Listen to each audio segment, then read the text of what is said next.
Така, в тази задача трябва да конфигурираме OSPF като мързотежиращ протокол в опорната мрежа и да разрешим MPLS. Ето какво представлява и нашата мрежа, съставена от няколко подмрежи между R1 и R3.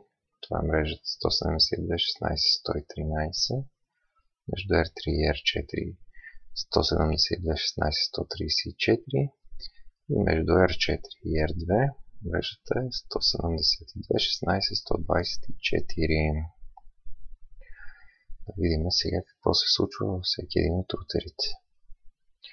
При R1, ето това е ротиращата таблица. Всички мрежи са представени.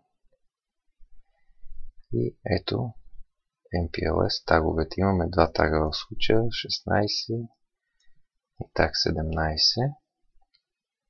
Съответно номер 16 е за мрежа 172.16.134, която минава през 172.16.113 и за мрежа 172.16.124, която минава през същия интерфейс. Това са двете мрежи, намиращи се между R3 и R4 и R4 и R2.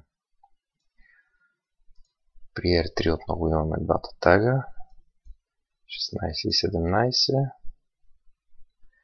Съответно отново за кои мрежи са. Интересното тук е, че мрежите вече са различни. Так 17 показва мрежата, която е изходяща и се движи по посока към облака, така да го кажем. Какво се случва при R4? При R4 отново имаме так 16 и так 17. Съответно так 17 отново посочва изходната мрежа. Този так е към мрежа 113.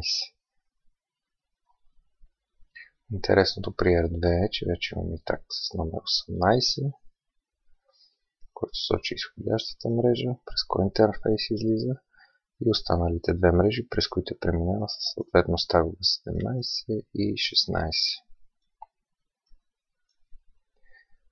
Така че OSPF е функциониращ и конфигуриран и MPLS е разрешен на всичките ни интерфейси, с което считам, че изпълнихме условията на задачата.